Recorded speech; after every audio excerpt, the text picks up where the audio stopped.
দেখো, এই লকডাউনে অনেকেই আমরা ঘরের কোণে সরকারি সব নিয়ম মানি, ঘরে থেকেই পড়তে জানি। হ্যাঁ, আমরা ঘরেই থাকবো এবং ঘরে থেকেই পড়াশোনাটাকেই চালিয়ে যাব। এই কথা মাথায় রেখে we have started online classes. আমরা অনলাইনের মাধ্যমে পড়াশোনাটা চালিয়ে যাব। এর জন্য আজকের বিষয় দ্য আইস হ্যাভ ইট। এটা দ্বাদশ শ্রেণী বা ক্লাস 12-এর একটি শর্ট স্টোরি বা ছোট গল্প। সেটা নিয়ে আমরা আজকে আলোচনা করব। তো শর্ট স্টোরির কথা যদি আমরা যখনই বলি বা ছোট গল্পের কথা যখনই আমরা বলি, তখনই ছোট গল্পের বৈশিষ্ট্য সম্পর্কে আমাদের একটা কিন্তু ধারণা থাকা দরকার। তো সেই ছোট গল্পের বৈশিষ্ট্য সব থেকে ভালো বোঝা যায় রবীন্দ্রনাথের একটা কবিতার কথা আমার মনে পড়ে গেল। রবীন্দ্রনাথের ছোট গল্পের বৈশিষ্ট্য সম্পর্কে একটা কবিতা বলেছে, ছোট প্রাণ ছোট ব্যথা, ছোট ছোট দুঃখ কথা, নিতান্তই সহজ সরল, অজস্র বিস্তৃত রাশি প্রত্যহ যেতেছে ভাসি, তারই দু চারটি অশ্রু জল, নাহি বর্ণনার ছটা, ঘটনার ঘন ঘটা, নাহি তত্ত্ব নাহি উপদেশ, অন্তরে অতৃপ্ত রবে, সাঙ্গ করি মনে হবে, শেষ হয়েও হইল না শেষ। হ্যাঁ, ছোট গল্পটা এমনই, শেষ হয়েও মনে হবে যে শেষ হলো না, এরপর কি আছে, এরপর কি আছে, একটা কিউরিসিটি থেকে যাবে। সেটা কিন্তু ছোট গল্পের একটা বৈশিষ্ট্যের মধ্যে পড়ে। তবে হ্যাঁ, আমাদের মনে প্রশ্ন আসতেই পারে যে ছোট গল্প মানে কি আকারে ছোট হবে? হ্যাঁ, ছোট গল্প মানে আকারে ছোট হবে, কিন্তু তার আরো কিছু বৈশিষ্ট্য রয়েছে। ছোট গল্প মানে যে আকারে ছোট হবে এবং পাশাপাশি এর চরিত্রের সংখ্যা বা ক্যারেক্টার খুব কম থাকবে। দুজন বা তিনজন এরকম ক্যারেক্টার থাকবে, তার বেশি থাকবে না। এবং ছোট গল্প যখন আমরা পড়তে বসবো, কোনো পাঠক যদি পড়তে বসে, সেটা ওয়ান সিটিংয়ে অর্থাৎ একবার পড়তে বসেই যেন সেটা কমপ্লিট করে উঠতে পারে, এমনভাবে লেখা হয়ে থাকে। ছোট গল্প বলতে থিমটাও খুব সহজ সরল সাবলীল, খুব সুন্দরভাবে লেখা থাকে। এবং আমাদের দৈনন্দিন জীবনের ছোটোখাটো যে সমস্ত ঘটনা ঘটে যায়, হ্যাঁ, সেই সমস্ত ঘটনারই বিশেষ সুন্দরভাবে সেই জিনিসগুলোকে তুলে ধরা হয়, বিশেষভাবে তুলে ধরা হয়। এটাই হচ্ছে ছোট গল্পের বৈশিষ্ট্য। সুন্দরভাবে শুরু হবে এবং শেষটা এমনভাবে হবে, কি হবে, শেষ হয়েও হইল না শেষ, এমন একটা বিষয় রয়েছে। তো যাই হোক, আমরা যে আইস হ্যাভ ইট এই গল্পটা যে পড়বো, রিটেন বাই রাস্কিন বন্ড। তো রাস্কিন বন্ডের লেখা খুব সুন্দর একটা শর্ট স্টোরি আজকে আমরা পড়তে যাচ্ছি, দ্য আইস হ্যাভ ইট। তো রাস্কিন বন্ড সম্পর্কে যদি আমরা একটু ডিসকাস করতে চাই, Ruskin bond was born on 1934 in he is an Indian author of British descent. তো তিনি একজন ভারতীয় ইন্ডিয়ান রাইটার বা ইন্ডিয়ান অথর তিনি ছিলেন, কিন্তু ব্রিটিশ ডিসেন্ট অর্থাৎ ব্রিটিশ বংশোদ্ভূত তিনি ছিলেন। তো যাই হোক, তিনি খুব ফেমাস ছিলেন, তিনি সাহিত্য একাডেমি অ্যাওয়ার্ডও পেয়েছিলেন। সাহিত্য একাডেমি তার শর্ট স্টোরি কালেকশনের জন্য our trees still grow in Dehra, তার লেখনীর মধ্যে শর্ট স্টোরিগুলোর মধ্যে দেহরাদুন সম্পর্কে আমরা অনেক ধরনের আলোচনা পাই। এবং তিনি পদ্মশ্রী অ্যাওয়ার্ডও তিনি পেয়েছিলেন 1999-এ। হ্যাঁ, তো যাই হোক, আমরা এই আইসেভিট গল্পটার যে ক্যারেক্টারগুলো রয়েছে সেই ক্যারেক্টারগুলো সম্পর্কে প্রথমে একটু বলে নেই। প্রথমে আমরা বলেছিলাম যে শর্ট স্টোরি মানেই ক্যারেক্টার বা চরিত্রের সংখ্যা খুবই কম থাকবে, এবং সেজন্য বলছে যে চরিত্র আমরা এখানে মেইনলি তিনটা চরিত্র পাবো। মেইনলি আমরা তিনটা চরিত্র পাবো। এক নাম্বার হচ্ছে ব্লাইন্ড ম্যান, অর্থাৎ একজন অন্ধ ব্যক্তি। সেই অন্ধ ব্যক্তি হচ্ছেন এই গল্পের ন্যারেটর, এই গল্পের বর্ণনাকারী, তিনি সমস্ত ঘটনাটা বলবেন। এইবার দু নম্বর হচ্ছে গিয়ে সেই অন্ধলোকের সঙ্গে একজনের দেখা হবে, অন্ধলোক ট্রেনে জার্নি করছিলেন, সেই ট্রেনে আরেকজন আসবে, এ ব্লাইন্ড গার্ল, একটা অন্ধ মেয়ে। তিন নম্বর ক্যারেক্টার আমরা পাবো এ নিউ প্যাসেঞ্জার। এই তিনটা ক্যারেক্টারকে আমরা নিয়ে এই শর্ট স্টোরিটা পড়বো। তো একটা ভিডিওতে সম্পূর্ণ গল্পটা আলোচনা কতটুকু সম্ভব আমি জানি না, দেখা যাক কতটুকু করা যায়। যদি কমপ্লিট না হয় নেক্সট কোনো ভিডিওতে আমরা সেটা আপলোড করে দেব। তো এইবার আমরা যেভাবে পড়ি, লাইন বাই লাইন আমরা ডিসকাস করে আমরা সেগুলো পড়ব। তো এখানে আরেকটু বলে নেই যে এই গল্পের টাইপটা কি টাইপের। আমরা এখানে লিখে দিয়েছি যে এই গল্পের টাইপ বা ধরনটা হচ্ছে রোমান্টিক শর্ট স্টোরি। মনে রাখতে হবে, সবাই একটা খাতা কলম নিয়ে বসবে সবাই, এবং পাশাপাশি তোমরা টেক্সট বইটা অবশ্যই খোলা রাখবে, কারণ আমি লাইন বাই লাইন ডিসকাস করব। সেই টেক্সট বইয়ের লাইনগুলো, ইম্পর্টেন্ট লাইনগুলো তোমাদের অবশ্যই আন্ডারলাইন করতে হবে, যেগুলো লাইন তুলে কোশ্চেন হয় সেগুলো বলবো। এবং টাইপটা কি বললাম, রোমান্টিক শর্ট স্টোরি। সোর্সটা হচ্ছে contemporary Indian English stories, contemporary Indian English stories এবং ন্যারেটিভ টেকনিক বা কিভাবে বর্ণনা করা হয়েছে কোন টেকনিকে, ফার্স্ট পার্সন ন্যারেটিভ, খুব ইম্পর্টেন্ট, মনে রাখতে হবে। First person narrative, first person মানে হচ্ছে আই মানে হচ্ছে কি আমি, অর্থাৎ এই গল্পটা আমি আমি করে বলা থাকবে যে আমি ওখানটায় গিয়েছিলাম, আমার সঙ্গে দেখা হয়েছিল, তারপর এটা হয়েছিল, অর্থাৎ যে ন্যারেটর এই গল্পটা তিনি বর্ণনা করবেন তার নিজস্ব এক্সপিরিয়েন্সের কথা তিনি এখানে তুলে ধরবেন, এর জন্য এটা বলা হয়েছে ফার্স্ট পার্সন ন্যারেটিভে। তো যাই হোক, সময় নষ্ট না করে শুরু করা যাক। The eyes have it written by Ruskin bond.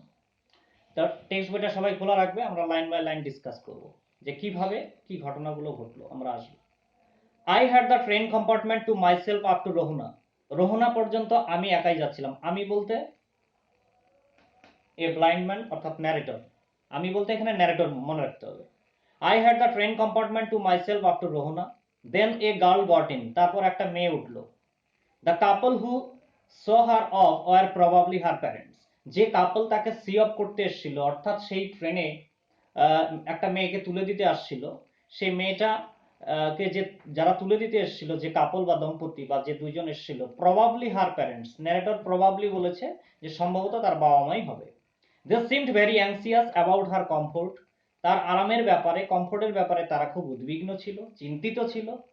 And the women gave the girl detail instruction, এবং সেই মহিলা অর্থাৎ তার মা সেই মেয়েটাকে ডিটেল ইনস্ট্রাকশন বা কিছু নির্দেশ দিল, as to where to keep her things, তার জিনিসগুলো সে কোথায় রাখবে, when not to Lin out of the Windows, জানলা দিয়ে কখন মাথা বের করবে না, and how to avoid speaking two strangers, খুব ইম্পর্টেন্ট, বলছে যে কিভাবে সে স্ট্রেঞ্জার্সদের সঙ্গে বা অচেনা ব্যক্তির সঙ্গে যেন সে কথা না বলে বা অ্যাভয়েড করে চলে, এড়িয়ে চলে, অচেনা কোনো ব্যক্তির সঙ্গে যেন কথা না বলে এড়িয়ে চলে। এই ব্যাপারগুলো সাধারণভাবে আমরা সবাই জানি যে মায়েরা মেয়েদের নিয়ে একটু বেশি চিন্তিত হয়, হ্যাঁ, এবং সেই জন্য এই কথাগুলো বলছিল। দে কল দেয়ার গুড বাই, যাই হোক, তা সেই বাবা মা মেয়েটাকে ট্রেনে উঠিয়ে দিয়ে গুড বাই বা বিদায় জানিয়ে চলে গেল। And the train pulled out of the station, এবং ট্রেনটা সেই স্টেশন থেকে চলতে শুরু করলো। As I was totally blind, যেহেতু আমি অন্ধ ছিলাম, আমি বলতে আবার বলছি ন্যারেটরের কথা বলছে, তিনি নিজেই তার অভিজ্ঞতার কথাগুলো বলছেন যে I was totally blind at that time, my eyes were only my eyes sensitive only to light and darkness, শুধুমাত্র লাইট এবং ডার্কনেস, আলো এবং অন্ধকারের মধ্যে একটু সংবেদনশীল ছিল, অর্থাৎ একদম দিনের বেলায় যেমন প্রচুর আলো থাকে, সূর্যের আলো, তখন সে বুঝতে পারে ইটস ডে অর্থাৎ দিন, রাত্রেবেলা ঘুটঘুটে অন্ধকার, তখন বুঝতে পারে ইটস নাইট, অর্থাৎ শুধুমাত্র লাইট এবং ডার্কনেসই তার আইস সংবেদনশীল ছিল, তাছাড়া সে কিচ্ছু দেখতে পেত না, শুধু বুঝতে পারতো রাত্রি বা অন্ধকার বা খুব আলো। I was unable to tell what the girl look like, আমি বলতে পারবো না যে মেয়েটা এই আমার কম্পার্টমেন্টে উঠলো, অর্থাৎ ন্যারেটর হচ্ছে রোহনা স্টেশন পর্যন্ত, সবাই মনে রাখবে ন্যারেটর রোহনা স্টেশন পর্যন্ত সেই কম্পার্টমেন্টে একাই ছিল, সেই রোহনা স্টেশনে একটা মেয়ে তার কম্পার্টমেন্টে উঠলো। এর জন্য এখন ন্যারেটর বলছে যে I was unable to tell what the girl look like, আমি একটা জিনিস বলতে পারবো না যে মেয়েটা দেখতে কেমন ছিল, but I knew she or sleepers, কিন্তু আমি জানি সে স্লিপার বা চপ্পল পরেছিল। কেন, কিভাবে বুঝতে পারলো, এটা আন্ডারলাইন করে রাখবা, কিভাবে ন্যারেটর বুঝতে পারলো যে সে চপ্পল পরেছিল, from the way they slapped against her heels, কারণ পায়ের গোড়ালির মধ্যে সেই চপ্পল লেগে এক ধরনের আওয়াজ হচ্ছিল, এর জন্য সে বুঝতে পেরেছিল যে সে হিল পরে রয়েছে। It would take me some time to discover something about her looks, narrator এমনি চোখে দেখতে পায় না, কিন্তু তার মধ্যে অনুধাবন করার ক্ষমতা, তার মধ্যে থিঙ্কিং পাওয়ারটা বেশি ছিল। মানুষের মধ্যে যখন আমাদের পাঁচটা ইন্দ্রিয় রয়েছে, চক্ষু, কর্ণ, নাসিকা, জিহ্বা, ত্বক, এই পাঁচটা ইন্দ্রিয়ের মধ্যে কারো যদি একটা কম থাকে, বাকি ইন্দ্রিয়গুলো খুব স্ট্রং হয়, তাদের ফিল করার ক্ষমতাটা বেশি থাকে। যাই হোক, এখানে যেটা বলছে যে it would take me some time to discover something about her look, সে দেখতে কেমন এটা আমাকে আবিষ্কার করতে বা বুঝতে কিছুটা সময় লাগবে। And perhaps I never would, সম্ভবত এমনটাও হতে পারে আমি পারবোই না বুঝতে সে কেমন দেখতে, but I like the sound of her voice, কিন্তু তার ভয়েসটা, তার মেয়েটার আওয়াজটা আমার খুব ভালো লেগেছে। And even the sound of her sleepers, এমনকি তার চপ্পলের আওয়াজটাও আমার খুব ভালো লেগেছে। তাহলে ন্যারেটরের কি ভালো লেগেছিল, এখান থেকে প্রশ্ন রাখতে হবে। ন্যারেটরের ভালো লেগেছিল মেয়েটার the sound of her sleepers, তার চপ্পলের আওয়াজ, and the sound of her voice, এবং তার ভয়েসের আওয়াজটা, এই দুটো জিনিস লাইক করেছিল ন্যারেটর। নেক্সট, নেক্সট লাইন খুব ইম্পর্টেন্ট, সবাই আন্ডারলাইন করে রাখবে। আর you going all the way to Dehra, I asked, আমি জিজ্ঞেস করলাম তুমি কি দেহরাদুন পর্যন্ত যাচ্ছ? সবার প্রথমে ন্যারেটর মেয়েটাকে ফার্স্ট কোশ্চেন কি করলো, দ্যাটস ইম্পর্টেন্ট, সবাই এটা আন্ডারলাইন করে রাখো। Are you going all the way to Dehra, তুমি কি দেহরাদুন পর্যন্ত যাচ্ছ? তখন ন্যারেটর বলছে যে I must have been sitting in the dark corner because my voice startled her, আমি হয়তো কোনো অন্ধকার কোণে বসেছিলাম, কেননা এই প্রশ্নটা আমি যখন জিজ্ঞেস করলাম তাকে, সে চমকে উঠল। She gave a little exclamation, সে একটা ছোট্ট একটা অবাক হওয়ার মতন করে সে অ্যান্ড সেই বলল, I did not know anyone else was here, আমি জানতাম না যে এখানে আরো কেউ আছে। তো ন্যারেটর ভাবছে আমি হয়তো কোনো অন্ধকার কোণে বসেছিলাম, হয়তো আমাকে দেখেনি। Well, it often happens that people with good eyesight fail to see what the right in front of them, যারা ভালো চোখে দেখতে পায়, গুড আই সাইট, ভালো দৃষ্টি রয়েছে যাদের, তারা অনেক সময়ই খেয়ালই করে না সামনে কি আছে না আছে, অত খেয়াল করার প্রয়োজন মনে করে না। They have too they have too much to take in, তাদের অনেক কিছু দেখার বা নেওয়ার রয়েছে, আই সাপোজ, আমার মনে হয়। Whereas the people who can not see, যারা নাকি দেখতে পায় না, অর সি ভেরি লিটল, এবং অল্প দেখতে পায়, have to take in only the essentials, তাদেরকে শুধুমাত্র এসেনশিয়াল জিনিসগুলো অবশ্যই তাদের মনে রাখতে হয়, whatever register most tellingly on their remaining senses.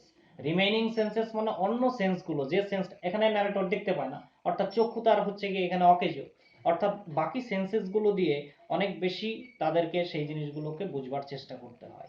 I did not see you either, I said, আমি বললাম আমিও তোমাকে দেখিনি, but I heard you come in, কিন্তু আমি শুনেছি তুমি এসছো।